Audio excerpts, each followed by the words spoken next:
Hello, everybody. Tay Fansick here once again, kind of going into a little bit of discussion as far as fansick topic goes. And I'm going to take these off so there's not as much glare right now while I'm doing my introduction before I go back to my notes. So today I'm going to be discussing Mary-Sue inserts as the title would portray. I'm going to be discussing some good ones, some bad ones, and some average ones. Um,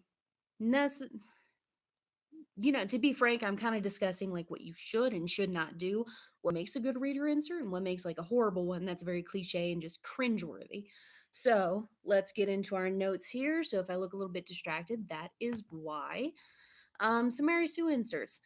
So you have a few different choices based on what fandom you're going into. Has the fandom been around for a long time? Is it a fandom that goes more towards a younger demographic or an older demographic?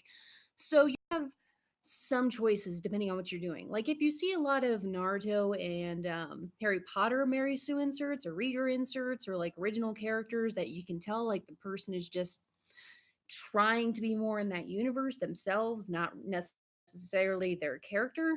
Um, you'll see it a lot with like a younger demographic that there's a lot of grammatical errors. It does a lot of cringeworthy stuff, such as there's no slow burn, and any slow burn that's there really isn't slow necessarily. It's angst to disguise itself as a slow burn, and it's very anyway.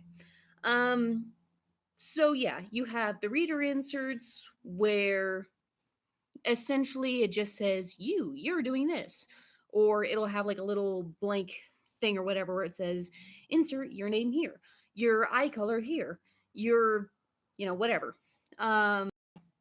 And that's usually what people tend to go for, especially lately with the rise of games like Mystic Messenger and the Arcana and such like that. We're going to go into those with our examples. You also have a lot of stuff where the OC, an original character, will pop in, and you can tell that the author is really just kind of making the OC more them and not really that character. Um, or they'll have a character that just they're not very well developed. They're not branched out very far enough.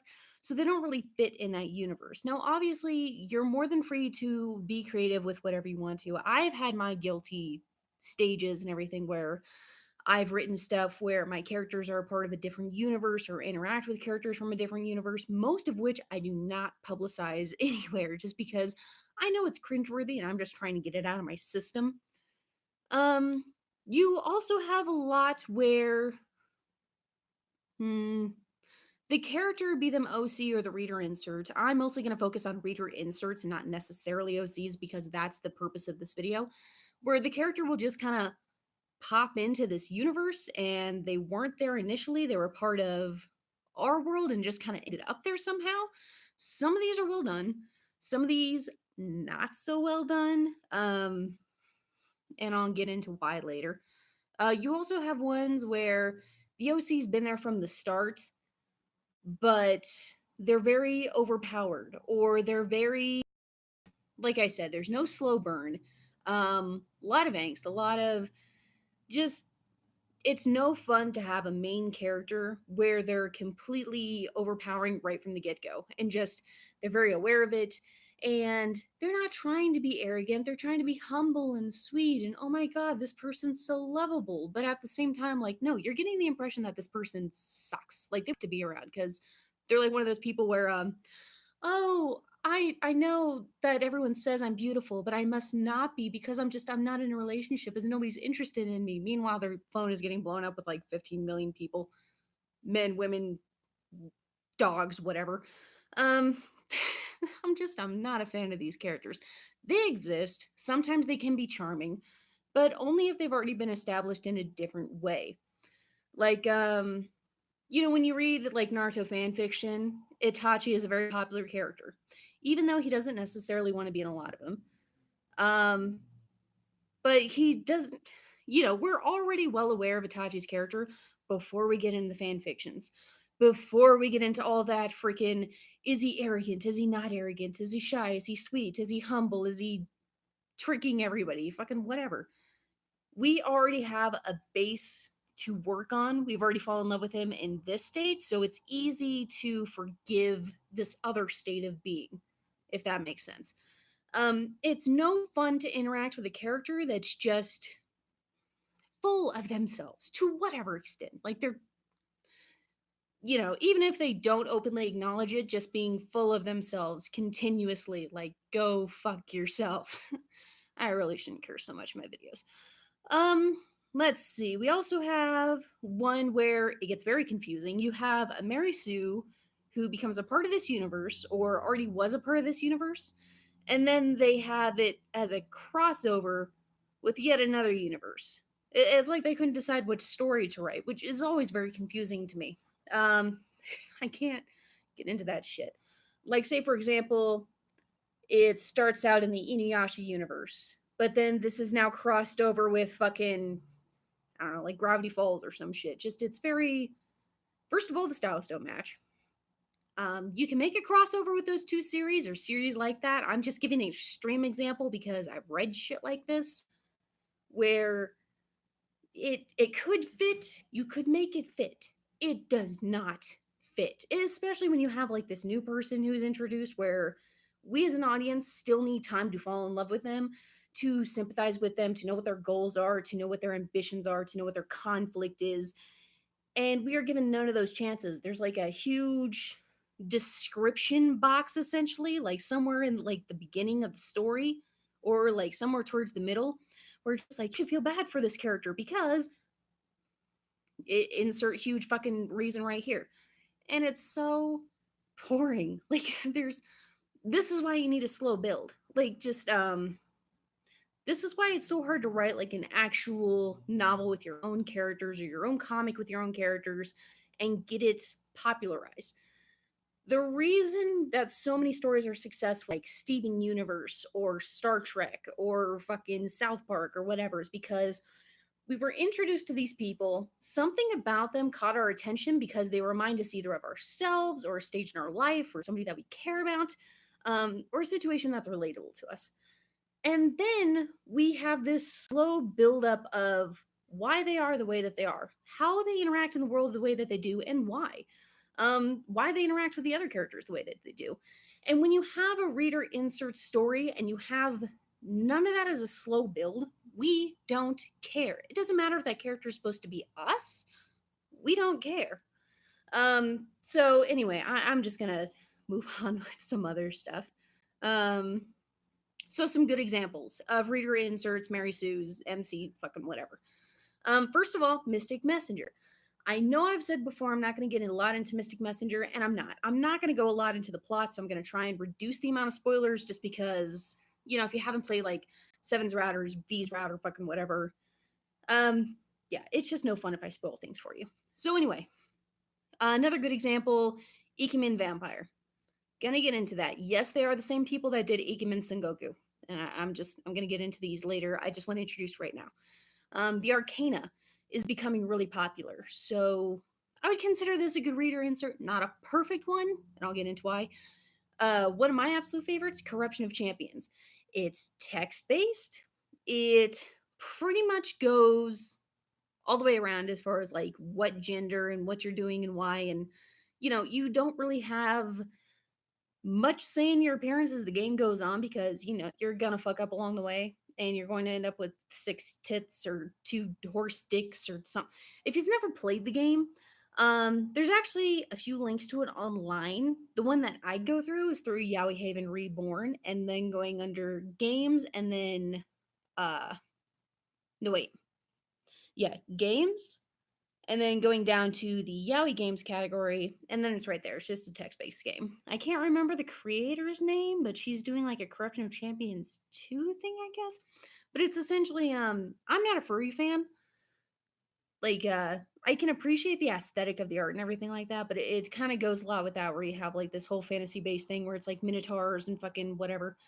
Um, but anyway, I put that as a good example. I'm gonna kind of work my way from the bottom of the list up where Corruption of Champions is a good example of a reader insert because your name automatically goes in there. You can choose exactly what your appearance is from the very beginning. If you've never played this game, I'm just going to keep it simple because I'm not going to get into all the filth. It's very explicit. It's great. I'm not a perv, I swear.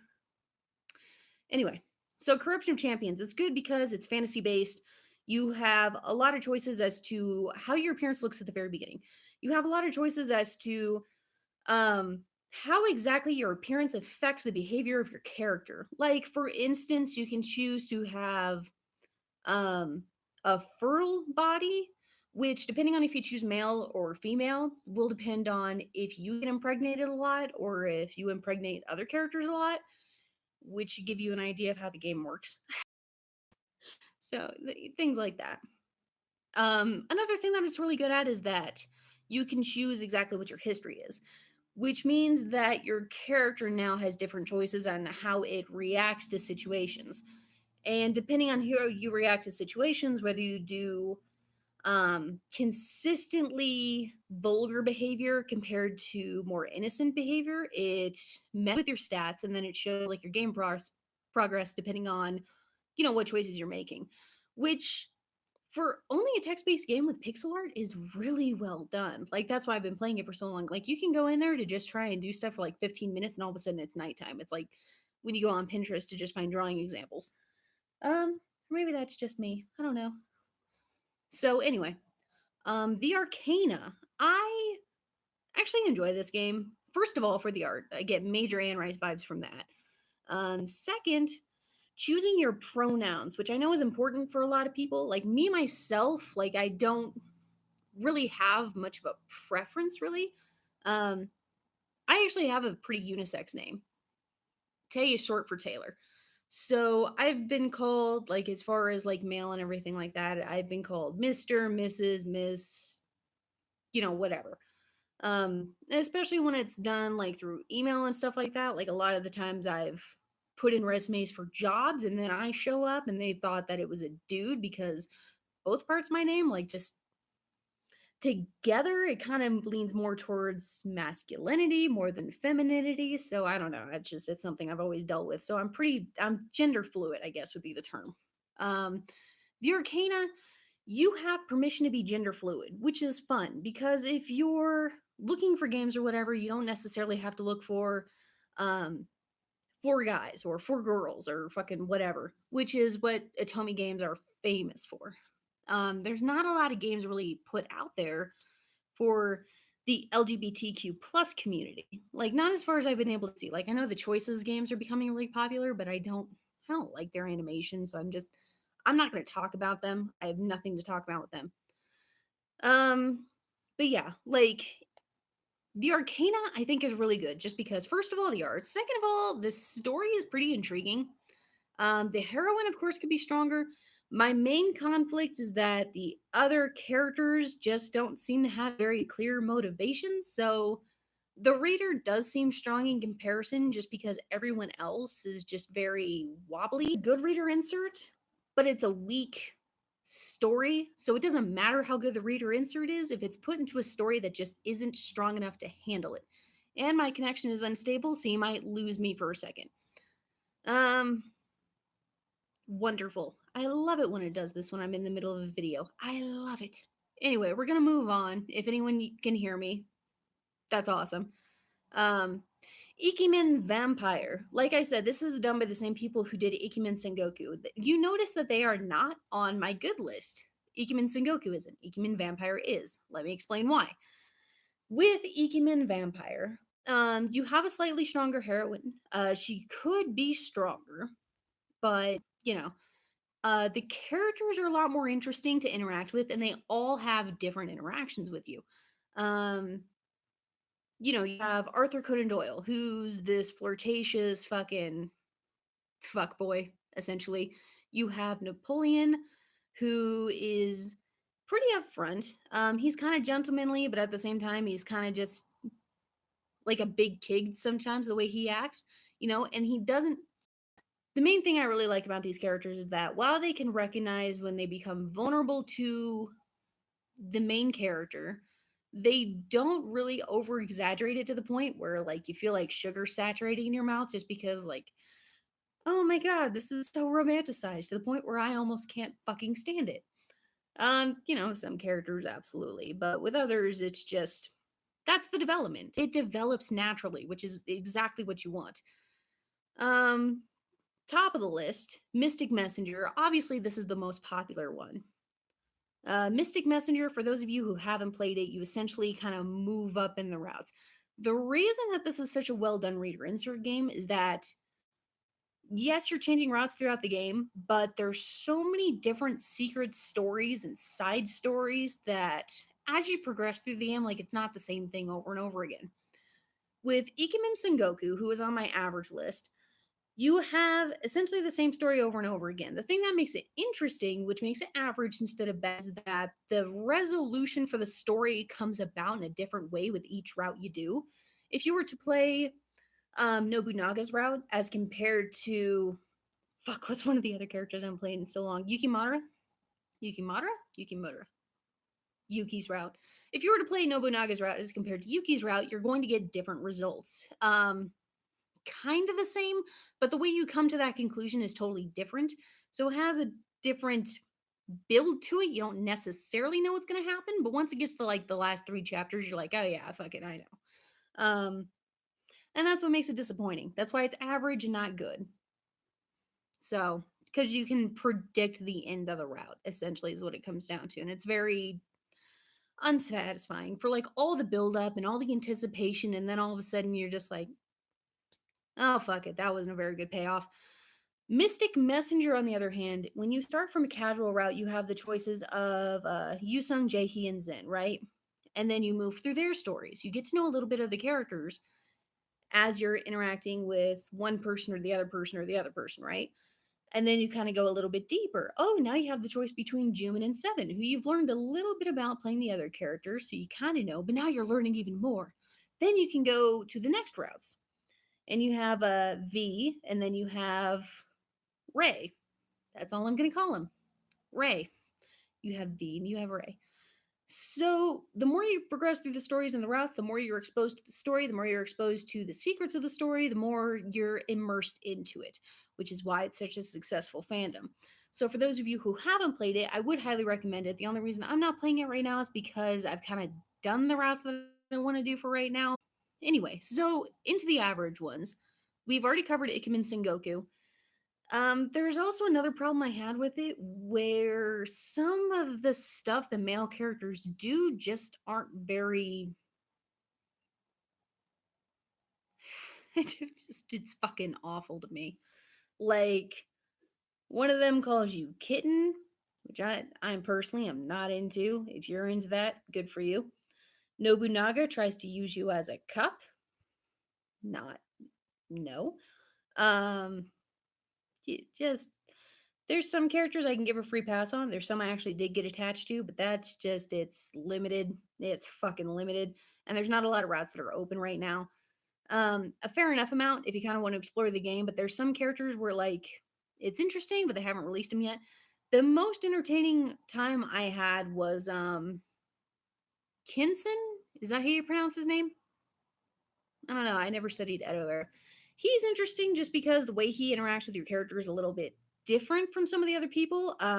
Waiting for Mitsuhide's route to be released because that seems like it would be interesting because he's portrayed as a traitor, but then he's not. But then he's also kind of an asshole and just I don't know. So anyway, moving on. Next on the average list, Tokyo After School Special. I don't know if a lot of people have played this. It's one of those games that is really targeted toward the LGBTQ community, mostly the men, especially if you're into bears. Not like furry bears, but like bears, like the guys. Um, has really interesting art. It does have those options where you can choose that your character is going to be a total thought. um, Sometimes I wish the artwork was a little bit more it's shown in artwork, but it tries to be shoujo with the way that it kind of does the Bara characters, it seems like. But it doesn't do shoujo effectively. It's just, I don't know. If I had to choose, I would have done more like shoujo animation style with some of the characters or anything. But if you haven't checked it out, I would. One of those games where it makes you pay for everything. So if you want to avoid things where fucking connection, unstable, again, assholes. Sorry.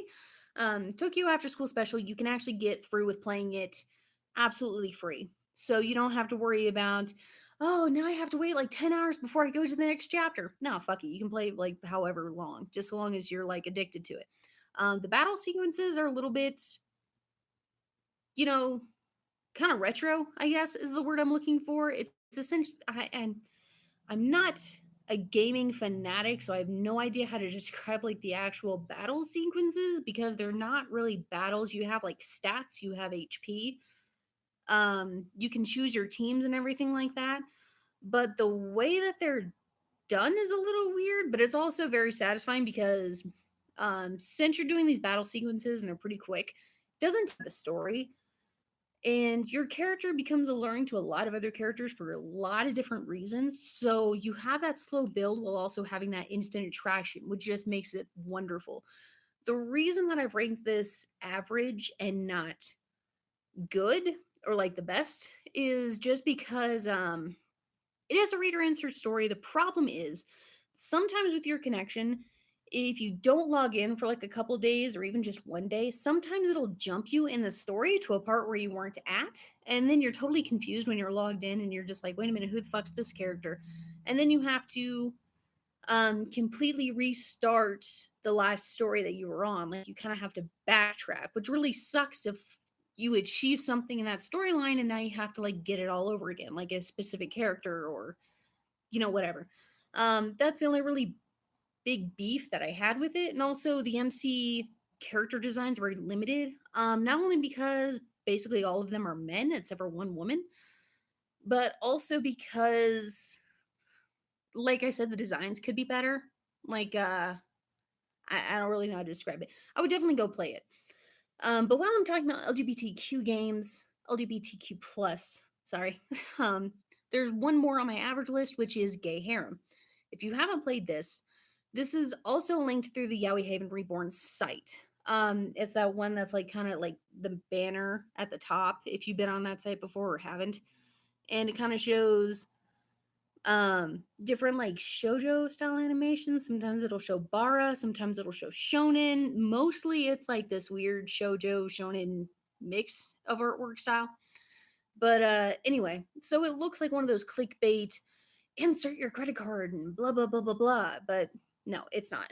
You could insert a credit card. You can get a lot of benefits if you like do a special like package for like gold to get every day, but I won't get into that. I'm gonna let you check it out. But that is an insert or whatever. Where you have no choice on the character design. You have no choice really on the character's choices. There's a few points where your character can like make decisions in the beginning, but that's kind of it.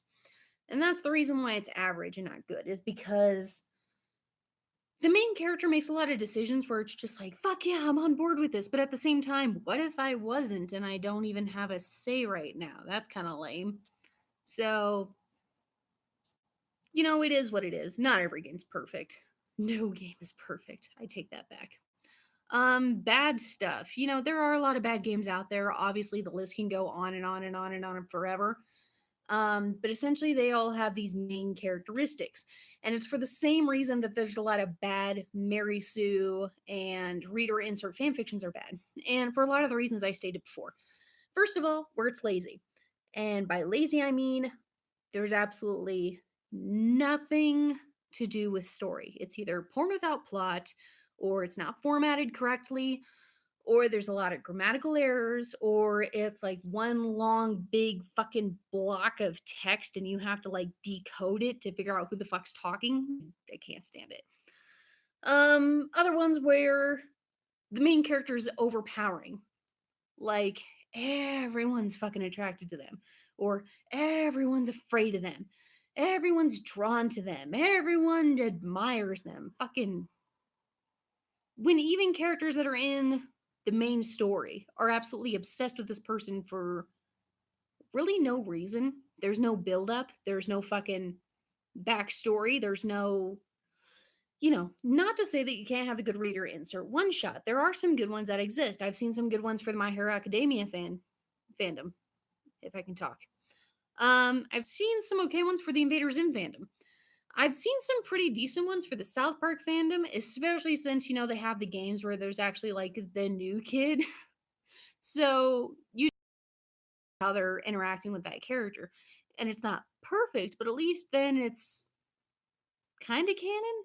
Like, to have all these characters interact with your character in that way because you already have games that are sort of a template.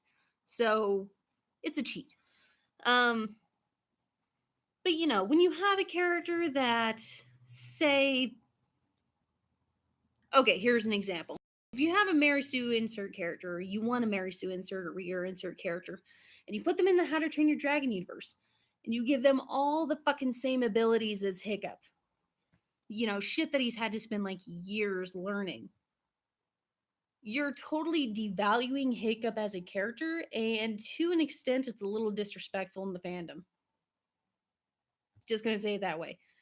If you overpower your character too much, they can have similarities. They can say just like, "Oh yeah, I've been studying dragons, blah blah blah." But if you have the character study dragons, has a Night Fury, speaks Dragonese, what the fuck makes Hiccup unique then? I get it that you want him to be drawn to your character if that's the character you're going for, but seriously, what the fuck? Like, there's absolutely no reason for it. And that's the shit that irritates me.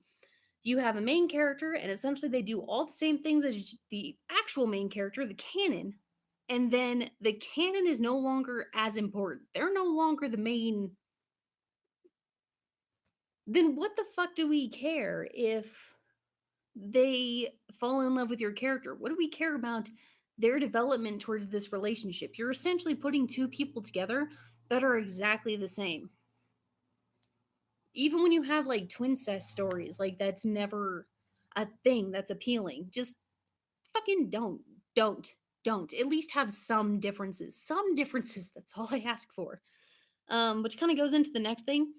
Too quick with romantic interest. You can have immediate attraction. Immediate attraction is good, but you also need slow burn. And do not confuse slow burn with angst. Don't fucking do it. You can have angst. Angst is good if it works with the story. But don't just fucking put a character and they have this tragic backstory, and the reason they won't fall in love is because this tragic backstory, so they're not even going to acknowledge any love that's ever put towards them. You can have a damaged character, but if you're putting them with another damaged character who isn't going to pursue the relationship or they haven't like developed enough in their personal growth to pursue a relationship, how the fuck is a relationship going to happen? And then you're too quick with romantic interest or whatever. We're just like, oh my God, there's this high stakes. Now I realize that I love you. No, you have already established that they are not going to pursue this relationship. It is okay to have an unhappy ending.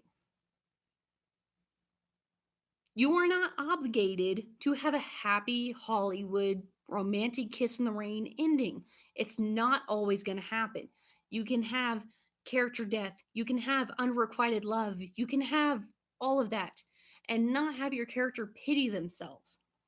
You can have the whole thing of, wow, this would have been a really great thing to have, but I can't pursue it because of this thing, but I'm going to acknowledge that it's there and we're going to go our separate ways. It is okay to do that, especially if it works for the story. So just, I don't know, just something to think about. So yeah, anyway, it's getting to the half an hour mark. Thank you for anybody who's been subscribing lately. No, I do not want to save changes in all this Word document. Sorry about the lagging video. I was trying to get something done before I had to go home tomorrow. I'm still in Denver for all this fucking fun stuff I gotta do. Anyway, thank you for your reviews on my past channels. Thank you to any new subscribers. I'll make sure to subscribe back if I see you in my little list, but if you made your subscriber list private, I will not be able to see you. So put a comment on this video or a comment on my channel, like the channel discussion, and then I'll be sure to add you. And you can even remove the comment if you want later, but if you want me to follow you back, that's the best way to do it. Um, Also, what else was I going to say? Oh, I spoke to the author of The Crimson Deathbringer after the review. I got my countries backwards, I think. So it was number one in Australia and number two in Canada. Wait, is that what I said before? I don't fucking remember. But anyway, so another update on that, he is releasing a second book. I think it's actually been released like a couple days ago. So I'm going to be looking to read that and hopefully do a review of that maybe in the near future. I don't know. I've hit a writer's block, so I'm just kind of zooming on that. Anyway, for a future video, I am going to be discussing How to Train Your Dragon, some ships in the fandom. I'm going to be discussing Eric and Hiccup, some Dad Cup, and all sorts of other fun stuff. If you have other ideas for ship videos or any fanfic related topics such as cosplay or, whatever. Be sure to leave a comment below or leave a comment on the channel discussion. Anyway, thank you again, you guys, for viewing, following, all that fun stuff. And also, an announcement. I am going to be discussing, as a thank you for all the views on the Until He Slivko tapes reactions, I will do a segment of this channel where I discuss, if I can fucking talk, crime, true crime. So, not all of it will be tape reactions, not all of it will be as solemn as that one video. Sometimes I like to rant about my criminology and my serial killers and stuff like that. Feel free to leave a suggestion below on whatever you want me to cover. I haven't decided what the next criminal case is going to be that I kind of discuss, but I'm open to suggestions. I'm kind of leaning towards like H.H. Holmes or BTK or something like that. Anyway, thanks so much, you guys, and stay fansick. And let's see if this video will actually end. Yes,